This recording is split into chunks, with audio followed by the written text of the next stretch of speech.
Buat kalian yang mau mensupport channel ini dengan donasi, atau emang sekedar mau beli mimin kopi, kalian bisa pilih antara Super Thanks atau Saweria. Gue sih nggak masalah kalian pilih yang mana. Cuma kalau bisa, lewat Saweria aja. Soalnya kalau YouTube, potongannya gede, 30%. Kalau Saweria, cuma 5%. Untuk link Saweria, kalian bisa klik aja di atas kanan nih. Atau bisa cek di kolom deskripsi. Tapi kalau mau support, nggak harus donasi kok. Dengan kalian nonton sampai habis, dan memberikan like pada video ini, itu udah ngebantu banget buat support channel ini. Oh iya, kalian juga bisa join nih ke grup Telegram komunitas cerita manhwa yang baru. Untuk linknya, gue tampilin di layar ya. Tapi kalau malas ngetik, cek aja kolom deskripsi. Di sana, kalian bisa sharing nih topik seputar manhwa dan kawan-kawan, dan juga ketemu teman baru. Kalau mau info terbaru dari Mimin, misalnya upload kapan atau misalnya ada telat upload, Mimin pasti akan langsung infokan di Telegram. Makanya, jangan lupa join ya. Gak perlu berlama-lama lagi, kita mulai aja ceritanya. Muncul lagi lebih banyak binatang yang mengelilingi Ryuko. Sedangkan Nalan, ternyata dia terluka diserang oleh monster. Ryuko, sepertinya aku gak bisa melanjutkannya denganmu. Kau harus mendapatkan pecahannya dan menyelamatkan dunia. Lalu monster itu menyerang ke arah Nalan. Tapi dengan cepat, Ryuko langsung maju. Yuko, nah, kamu di sini.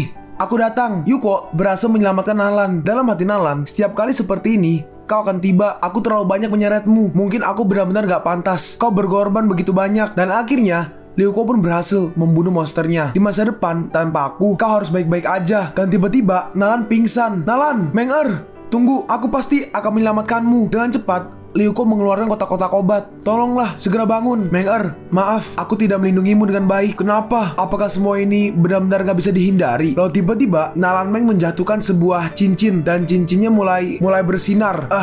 Ini, Meng-er, di mana kamu? Enggak, tolong, jangan tinggalkan aku. Terlihat Nalan Meng.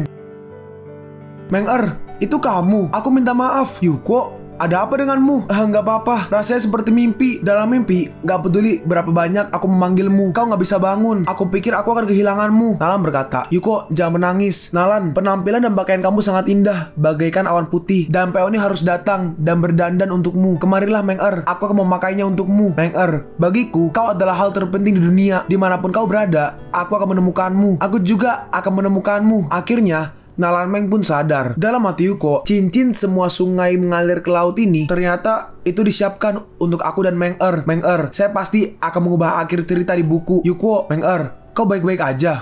Itu bagus. Kita sekarang pergi ke ujung ngarai peninggalan naga suci. Kita melihat ada banyak sekali kelelawar. Meng-er, ayo coba trik itu. Iya, mereka berdua bekerja sama untuk membunuh kelelawar itu. Kelelawar itu pun tumbang. Nalan berkata, akhirnya sampailah kita di penghujung ngarai ini yang sangatlah panjang. Yuko berkata, ayo pergi, kita telah tertunda cukup lama. Mereka pun pergi. Tempat ini adalah... Lalu tiba-tiba ada sesuatu yang jatuh. Nalan berkata, Yuko, lihat ke sana. Kita melihat ada seorang kakek-kakek yang sedang bermain Otelo. Dalam hati Yuko, apakah ada orang yang tinggal di tempat rahasia ini? Mungkinkah lelaki tua ini adalah penjaga yang dikatakan Tuan? Yuko berkata, Senior, ini kita. Orang tua itu merespon, aku sedang menunggu seseorang untuk bermain catur denganku. Silahkan duduk. Dalam hati Yuko, mungkin dia bisa memberitahuku di mana letak pecahan-pecahan itu. Mereka pun mulai bermain. Kelihatannya sih bukan catur ya, tapi ya terserah translatornya lah. Lalu si kakek sambil menggerakkan satu pion, kakeknya berkata, aku tahu untuk apa kau di sini. Dalam hati Yuko, apakah dia tahu aku akan datang? Keadaan semakin asing dan asing. Orang tua itu melanjutkan, fragmen fajar adalah inti dari dunia ini, dan jika digunakan sembarangan, itu akan menyebabkan bencana yang gak terduga. Aku tidak bisa memberikannya langsung kepadamu. Izinkan aku bercerita dulu. Yuko merespon, Senior, tolong bicara. Ribuan tahun yang lalu, ada dewa iblis bernama Yama, kejam dan jahat, mengorbankan kedamaian 3 dunia dan 6 alam. Untuk menghentikan iblis neraka, para dewa dari semua lapisan masyarakat bersatu untuk menyegel kekuatan iblis dan membuatnya tertidur lelap. Namun, hilangnya Yama gak membawa kedamaian bagi dunia, dan para pengikutnya mengamuk di dunia, mencari pecahan yang dapat menghidupkan kembali iblis itu. Para pengikutnya membentuk sekte Dewa Cahaya, menggunakan keterampilan yang terlarang yang ditinggalkan oleh Yama untuk melakukan kejahatan. Mereka pun membuka portal ke dunia lain dan menyebarkan kekuatannya ke dunia lain. Tujuan utama mereka adalah mengumpulkan fragmen di berbagai dunia dan menggunakan kekuatan fragmen untuk membuka kunci segel Yama. Dalam hati Yuko, ternyata sekte cahaya itu bukan berasal dari dunia ini, melainkan berasal dari dunia lain. Yuko berkata, jadi bagaimana cara mendapatkan fragmen ini? Karena kamu adalah wali, kenapa kamu gak memberikan fragmen itu kepada mereka? Orang tua itu menjawab, jika kekuatan yang berlawanan muncul dan ada konflik antara keduanya, aku harus menyerahkan pecahan itu kepada pihak yang menang, yang merupakan hukum dunia ini. Meskipun aku egois, nggak ada yang bisa kulakukan. Sebagai eksekutor, aku belum bisa mengintervensi semua ini. Oh, sepertinya kekuatan lawan telah datang. Apa? Kita melihat ada dua binatang yang pergi ke arah Ryuko dan juga Nalan. Demonic Beast itu mengarah ke sini. Hei, jangan menyerang orang yang salah. Hei, saudara ketiga, ini kami. Ternyata itu adalah Chi Wushuang dan juga si tukang nyamar. Dalam hati Ryuko, enggak, saudara kedua, mereka seharusnya bukan musuh. Jangan bilang. Sekarang ternyata muncul para tetua dan pemimpin dari sekte cahaya. Yuko berkata, sepertinya keberadaanku telah diawasi oleh beberapa orang terhormat. Dalam hati Yuko, kita bertemu lagi. Orang yang sedang duduk berkata, aku mendengarnya. Hadiah dari game ini adalah pecahannya. Kita juga melihat ada Pai Chishan dan juga Ye Chong. Aku akan membunuhmu. Ye Chong pun maju, tapi tiba-tiba si pemimpin menggerakkan tangannya dan Ye Chong langsung terhempas ke tanah. Dasar bajingan, jangan menghalangi jalanku. Nyahlah, Ye Chong. Sepertinya kau tidak baik-baik aja di situ. Kau, ketua yang kiri berkata, biarkan aku bermain dulu. Ketua yang kanan berkata, kalau Anda, tuanku, langsung turun tangan, apalagi yang harus kami mainkan. Si pemimpin berkata, biarkan kita pergi dulu, dan kemudian kau bisa bergerak. Itu poin yang bagus. Akan kubiarkan mereka bermain denganmu dulu. Si patua dan si wanita, keduanya langsung maju. Yuko kaget. Hah? Cepat sekali, dan kedua orang itu langsung menyerang. Serangannya menghasilkan ledakan yang besar, dan mereka terhempas mundur. Lalu menggunakan pedangnya, Yuko maju dan menyerang. Tapi si kakek berhasil menghindar. Lalu Nalan menggunakan tombaknya. Pergilah kau ke neraka! Tapi dengan cepat, si kakek pergi ke belakang Nalan. Manusia rendahan. Dan Nalan terkena serangannya. Dengan cepat, Ryuko langsung menangkap Nalan Meng. Aku baik-baik aja. Kau bahkan gak terluka oleh pukulanku. Yuko membalas, tentu saja. Itu karena cinta kami. Ultra High Repair Technology. Sungguh bacotan yang manis. Lalu Yuko dan Nalan, mereka berdua menggabungkan serangan. The fourth style of the secret of love and concubinage. Everlasting and unchanging. Dalam hati si kakek, langkah itu benar-benar memblokir teknikku. Nalan berkata, meskipun aku bisa menahan serangannya, aku masih gak bisa sepenuhnya menekannya. Yuko berkata, sepertinya itu hanya. Dengan cepat, mereka berdua berpisah dan langsung mengelilingi kakek itu. Lonceng dan peluit. Lalu si kakek melihat sebuah bayangan. Aku akan mengambil nyawamu. Dan dia menyerang ke Ryuko. Tapi dari kelihatannya sih sepertinya cuma boneka ya. Ini apa yang terjadi di sini? Lalu tiba-tiba keluar sebuah pistol. Si boneka bawa pistol. Yuko berkata, udah lama sejak aku menggunakan boneka. Kita melihat Yuko yang asli di belakangnya. Sampai jumpa. Dan Yuko berhasil menembak kepala dari si kakek itu. Konyol sekali kalian mencoba mendapatkan fragmen itu hanya dengan kemampuan kecil kalian. Lalu mereka berdua maju lagi. Pergilah kau ke neraka. Udah aku bilang, kalian gak berguna. Dengan mudah mereka berdua dikalahkan. Sial, tamparan jalang itu bisa langsung menyerang jiwa. Dalam hati wanita ini, apa itu? Beberapa teknik aneh. Hei jalang, cobalah ini. Dia membuat kabut asap. Kau mengamburkan pandanganku dan mencoba menyelinap ke arahku. Naif sekali. Chi Wushuang menyerang, tapi serangannya hampir mengenai si ketua sekte. Tapi ternyata berhasil ditahan oleh rantai-rantainya. Karena kau ingin menyakitiku, aku akan mengorbankanmu kepada dewa matahari. Chi Wushuang pun kalah. Nah, tinggal satu lagi. Tapi ternyata muncul lagi Chi Wushuang dan dia membawa pedang. Hah? Bagaimana mungkin? Apa kau belum? Hei, jalang bau, jangan membodohi kami. Lalu si ketua berhasil tertangkap dan terikat oleh jaring-jaring akar. Oh, apa itu sage pohon, guys? Akan kubiarkan kau melihat makna mendalam dari seni bela diri keluarga Chi. Lalu Chi Wushuang menggunakan skill The Dragon of Nowhere. Serangan itu menghasilkan ledakan yang besar dan juga lubang yang sangat besar juga. Chi Wushuang berkata, menyamar sebagai diriku untuk mengancam dari timur dan menyerang dari barat. Terima kasih sudah bisa memikirkan trik itu. Tapi apa yang terjadi? Sebelum pergi, aku mengambil ranting dari Old Virtuous King atau si sage pohon dan menambahkan latihan di harta karun untuk berhasil mengendalikan wanita tua itu. Lalu Yuko dan Nalan menghampiri mereka. Kakak! Chi Wushuang berkata, nggak apa-apa, kami sudah mengalahkannya. Hebat.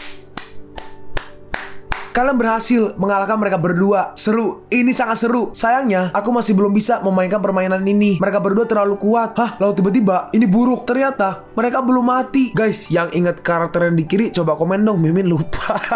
Orang yang di kiri berkata, Sial, aku sudah seperti ini. Tapi wanita tua itu bahkan gak terluka. Ini gak mungkin. Lalu dari belakang kita melihat si kakek juga masih belum tewas. Dalam hati Yuko, sepertinya aku meremehkan kekuatan mereka. Semut akan selalu menjadi semut. Terimalah hukuman dewa. Lalu mereka berempat maju menyerang kedua ketua itu. Lalu ketua yang ini menyiapkan serangannya juga. Yuko mencoba memunculkan sebuah perisai untuk menahan serangannya. Sekelompok sampah. Lalu dia menyerang dan alhasil perisainya hancur. Qi Wushuang dan juga orang yang kanan maju. Dan mereka dua dalam sekejap langsung dikalahkan. Hati-hati dengan teknik aneh mereka. Mereka berdua pun maju. Qi Wushuang mengeluarkan naganya lagi. Tapi tiba-tiba Qi Wushuang terkena serangan. Organ dalammu sudah hancur sekarang. Bagaimana rasanya? Lebih baik mati daripada hidup. Si Pak Tua berkata, permainan berakhir. Si wanita berkata, pecahan fajar hanya milik Dewa Matahari. Sialan.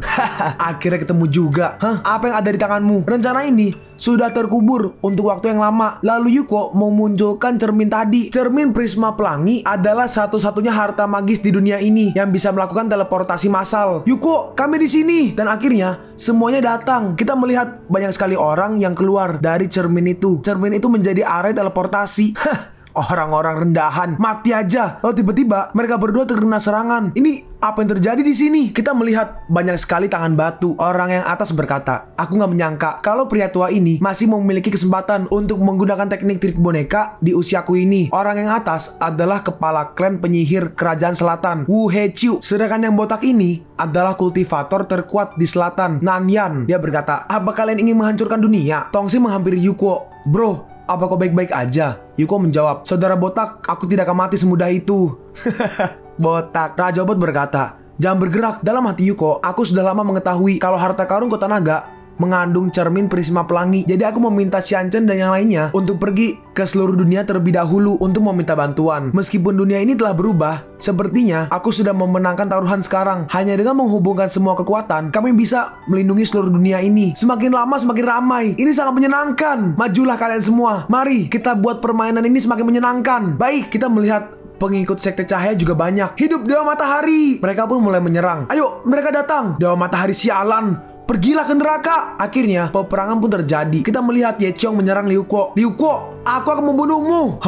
Lalu tiba-tiba ada menyerang Ye Qiong dari kanan. Wow. Kita melihat Xianchen dan juga Yue Chen. Yue Chen berkata, Ye Qiong, saatnya mengakhiri keluhan kita. Mereka berdua pun maju menyerang Ye Qiong. Jalang, ingatlah hubungan kita. Sekarang patuhi aku. Aku masih bisa membiarkanmu hidup. Yue Chen berkata, rambut kodok, kau ini burung pemangsa atau binatang buas? Adikku buta untuk berkencan denganmu. Dengan tampilan ini, kau pasti tusuk gigi. Diamlah. Dulu adikmu meninggalkanku dan pergi dengan Liu Ko. Hari ini aku akan membuatmu membayar harganya.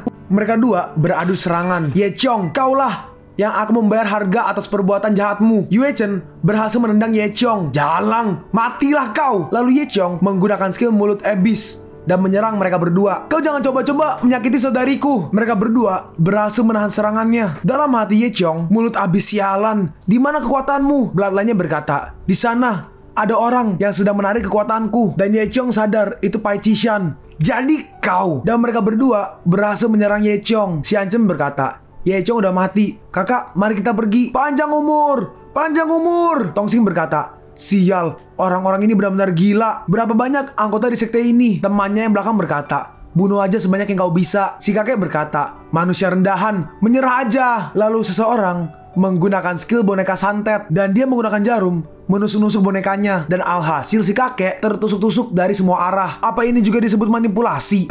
Wu Heqiu terkena serangannya dan bonekanya hancur. Dari belakang kita melihat ada monster tanah besar. Nih, rasakan tinjuku. Monster batu itu menyerang mereka. Tapi si wanita memunculkan arai. Tampaknya berat. Lalu si kakek mengumpulkan kekuatan di tangannya dan langsung menyerang ke arah batu itu. Hancurlah! Mereka berdua kelelahan. Kau adalah orang yang membunuh kakak laki-lakiku. Lalu kakek tua ini memunculkan sebuah naga menyerang mereka berdua. Mereka berdua menggunakan skill gaya ke-6 Secret of Love and Concubinage. Yuko dan Meng Er menyerang ke arah mereka berdua. Kalian! Dan serangannya menghasilkan ledakan yang besar. Kita melihat lubang yang sangat besar dan juga dua badan dari si ketua kakek dan juga ketua wanita. Fisiknya sangat kuat, bahkan sampai nggak bisa dihancurkan. Yuko berkata, biarkan aku yang menghancurkan mereka. Si ketua wanita berkata, menurutmu apakah ini udah berakhir? Si kakek menjawab, keagungan dari Dewa Matahari pasti akan menyebar. Yuko maju menggunakan pedangnya. Lalu tiba-tiba, awas!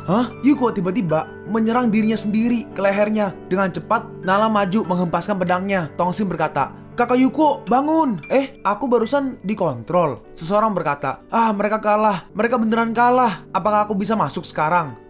Kalian berdua benar-benar gak berguna. Aku akan menghukum kalian. Sambil pergi, si anak kecil berkata, "Oh ya, BTW, jangan pergi dulu. Aku akan kembali nanti." Yuko berkata, "Kau mau kabur?" "Oh iya, aku hampir lupa. Ingatlah untuk menungguku." Lalu si anak kecil membawa kedua orang itu melewati portal. Dia berkata, "Sekarang saatnya untuk menghukum pecundang seperti kalian. Tolong, berikan saya satu kesempatan lagi. Kami akan membunuh mereka langsung." "Iya, tetapi anak yang kalah dalam game harus diberi hukuman. Terus aku harus apa?" Itu dia." Jangan, tolong, biarkan kami sendiri." "Patuhlah kalian. Makan permen ini dan kalian berdua akan menjadi sangat kuat." Kita melihat Nalan dan Yuko, mereka berdua masih dikontrol dan mereka bertarung. Dan tapi akhirnya mereka sadar. Yuko berkata, "Sial, kita dikontrol lagi. Sepertinya The Secret of Love and Concubinage telah membawa kesadaran kita kembali." Nalan berkata, "Tetapi yang lain juga sedang dikontrol. Bagaimana bisa?" Xianchen dan Yue Chen pun kembali. Xianchen berkata, "Kita baru aja membunuh Ye Chong. Apa yang terjadi di sini?" Yuko berkata, "Hati-hati, semuanya sedang dikontrol oleh si Venerable." Dalam hati Yuko, ini benar-benar sebuah masalah. Tiba-tiba kita melihat sebuah aura kuning yang menyebar ke orang-orang. Ternyata itu adalah Raja Racun dan juga Raja Obat. Raja Obat ini hanya antidot sementara atau antidot. Penangkal. Ini hanya penangkal sementara. Tapi jangan terlalu senang. Jika si Venerable menggunakan semua kekuatannya, obatku mungkin gak bekerja. Aku gak menyangka seorang hantu beracun tua sepertiku akan menggunakan racun membunuh untuk menyelamatkan orang. Lalu tiba-tiba, aku kembali. Maaf membuat kalian menunggu. Kali ini kita harus menang." Mereka berdua kembali muncul dan para bawahannya tampak sangat kuat sekarang. Kalau begitu, mari kita mulai ronde kedua. Bunuh! Perang besar pun terjadi. Mari, bermain bersama. Kita melihat Pai Chi menghampiri mayat dari Ye Chong. Ini adalah neraka di bumi. Bukankah begitu, Ye Chong? Jangan khawatir, aku gak akan membiarkan kamu mati secepat ini. Para idiot sekte belum menemukan fungsi sebenarnya dari batu virtual. Dan kemudian, kekuatanmu akan menjadi milikku. Kita melihat Yuko dan kawan-kawan maju. Ketua ini menyerang Liuko dan juga Nalan. Mereka pun terhempas. Biarkan aku membantumu. Kita melihat muncul golem batu, tapi dengan mudah dihancurkan. Sangat menyenangkan. Ayo, sungguh menyenangkan memiliki banyak orang di sini. Sedangkan si rubah berekor 9 masih mencoba menahan seseorang dari sekte cahaya. Dalam hati Liuko, meskipun kedua Venerable ini menjadi lebih kuat, perilaku mereka jauh lebih lucu dari sebelumnya. Dan anak ini hanya mengendalikan para pembudidaya dengan kultivasi yang lebih rendah untuk saling membunuh. Aku tahu, Supreme Venerable hanya bisa memaksa dua Venerable dan gak punya waktu untuk mengendalikan kita untuk membunuh satu sama lain. Kalian, bunuh anak itu dulu. Oke, kita melihat Xianchen dan juga Yue Chen menggabungkan serangan untuk menyerang mereka. Anak kecil, coba trik ini. Mereka berdua menyerang, tapi si kakek berhasil menahan serangannya. Dalam hati Yuko, serangan itu diserap. Lalu kita melihat sepertinya itu semacam portal. Jadinya serangannya bisa dikeluarkan lagi. Kenapa serangan Xianchen pada ketua sekte itu muncul di depanku barusan? Serangannya mengarah ke Liuko dan juga Nalan. "Yuko, aku baik-baik aja." Yuko berkata, "Raja Racun, apakah ada racun yang bisa meracuni orang tua ini sampai mati?" Raja Racun menjawab, "Emang ada, tetapi racun itu harus masuk ke tubuh manusia melalui luka agar efektif." "Oke, terima kasih." Raja Racun memberi Yuko racun. Dalam hati Yuko, jika tidak seperti yang aku harapkan, kita melihat Yuko dihajar. Apa? Tampaknya Liuko berhasil menaruh racun ke si kakek tua. Dalam hati Yuko, kemampuan Venerable Universal untuk melepaskan portal teleportasi memungkinkan tinjunya melewati portal saat menyerang untuk menyerang musuh yang jauh. Kemudian langsung menutup portal, menciptakan serangan dari udara tipis. Hal yang sama berlaku untuk Venerable Universal yang mampu menahan peluru yang ditembakkan ke kepalanya dengan mengandalkan portal nggak terlihat. Venerable belaka sebenarnya hanya tubuh fana dan racun pasti bisa melukainya. Aku nggak bisa menyakitinya, tetapi jika dia menyerangku, dia akan ditusuk dan dia secara alami diracuni. And armor masih sangat berguna melawan serangan fisik. Lalu Yuko menghampiri si anak kecil. Mati dengan patuh. Mainanku kok hilang ya? Ya hilang, ya udah deh. Yang penting masih banyak. Tiba-tiba kita melihat seorang perempuan membekukan si ketua wanita. "Tuan muda, aku kembali." Sueer, ternyata itu adalah Chun Sue. Kalian pun sampai di penghujung video ini. Kalian mau tahu lanjutan chapter ini? Atau manhwa menarik lainnya? Makanya, jangan lupa subscribe biar kalian gak ketinggalan kalau gue upload video baru. Jangan lupa like, komen, dan share ke teman-teman kalian supaya channel ini bisa lebih berkembang ke depannya. Segitu dulu dari video cerita manhwa. Gua Sabik undur diri. See you on the next video. Zaijian.